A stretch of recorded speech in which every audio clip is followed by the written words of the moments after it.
sir. Pinapakita ko lang sa iyo yung mga makabagong klase ng condensing unit. So ito yung mga condenser natin ngayon na lumalabas. Ito na yung mga style nila ngayon. At medyo combine na to ng power tsaka water. So yan yung loob niyan. May shower na siya. So yung taas po nito nandun yung ating fan motor. So yun yung yun yung ngayon ang mga bagong labas na mga condensing unit natin. So ngayon po ay meron lang ako ipapakitang condenser. Baka sakaling naalala nyo pa yung mga ganitong klase ng condenser, baka para magkaroon lang kayo ng idea at magkaroon ng comparison sa mga iba't ibang klase ng mga condensing unit. So mahangin lang po mga boss, at tinatangay po yung ating picture. So yan, ito po mga boss. Ito po ngayon, mayroon na akong picture dito na pinapakita sa inyo. Tatlo po yung dito ngayon. So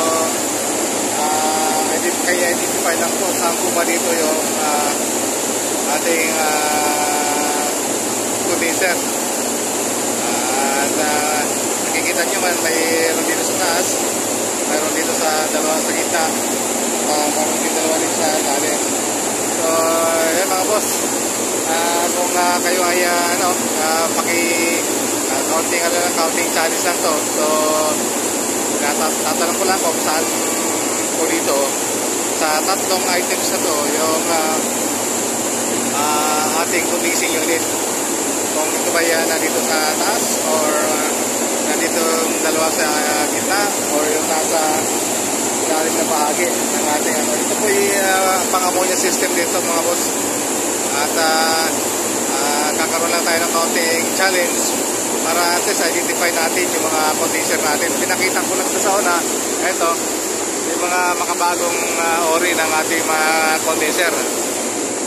So yan itong mga makabagong na to. So ito, although ginagamit pa natin ito hanggang ngayon, so i-identify lang po kung saan po dito yung ating condensing unit, ating pinaka-condenser. Kung ito ba ay nandito sa ibabaw, ito ba ay nandito sa gitna na bahagi, o yung nandito sa ilalim na part ng ating picture. So pakicomment lang po mga boss, mga sir, kung saan po dito yung ating condenser, kung ito nandito sa ilalim, nandito sa gitna, o yung nandito sa ibabaw na bahagi. So ayun po, paki-share na lang po, paki-comment, at huwag po kayo magsasawa. Maraming salamat sa ating mga followers at sa ating mga nagsusubscribe, mga sir, mga boss. Maraming salamat po sa ating lahat at sa inyo. Patuloy niyo po akong sinusuportahan sa aking adikain na makatulong at magbigay ng konting kasiyahan din sa ating mga technician na maghapon nagtatrabaho. At least nag-workout po yung ating mga isip na hindi lang tayo puro trabaho na lang. So konti tayong pinagkakabalahan.